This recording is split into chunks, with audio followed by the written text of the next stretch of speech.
తిరుచెందూర్ బాలసుబ్రహ్మణ్య స్వామివారి విగ్రహాన్ని దొంగిలించినటువంటి బ్రిటిష్ వారిని ఎలా భయభ్రాంతులను చేసి గడగడలాడించి తిరిగి మళ్లీ తన స్థానానికి తిరిగి వచ్చాడో ఆ విషయాన్ని తెలుసుకుందాం ఇప్పుడు వీడియోలో.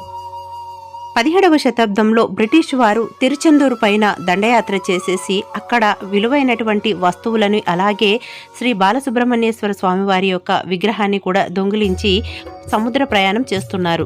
అనుకోకుండా ఒకేసారి తీవ్రమైనటువంటి తుఫాను చెలరేగింది. ఇదంతా కుమారస్వామి యొక్క ఆగ్రహానికి కారణం అనేసి కనుక్కున్నటువంటి సైనికులు ఆ విగ్రహాన్ని ఆ సముద్రంలోనే వదిలేస్తారు. తక్షణమే తీవ్రమైనటువంటి తుఫాను ఆగిపోయి ప్రశాంతంగా మారుతుంది.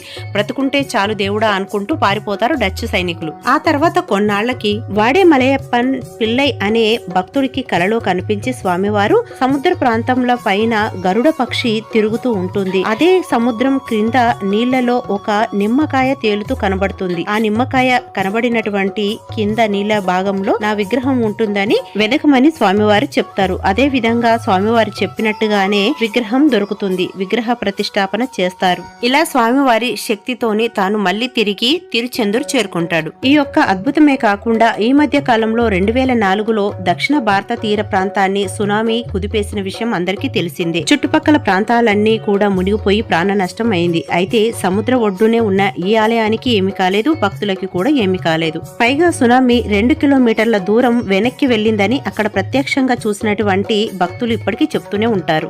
ఇదంతా కూడా స్వామివారి యొక్క కరుణ మహిమ అని అంటూ ఉంటారు. ఇంకా ఫుల్ డీటెయిల్స్ తో ఉన్నటువంటి లింక్ ని చార్ట్ లో రిలేటెడ్ వీడియోగా ఇస్తానండి. వీడియో కనుక నచ్చినట్లయితే లైక్ చేయండి, షేర్ చేయండి. వేల్ వేల్ మురుగన్.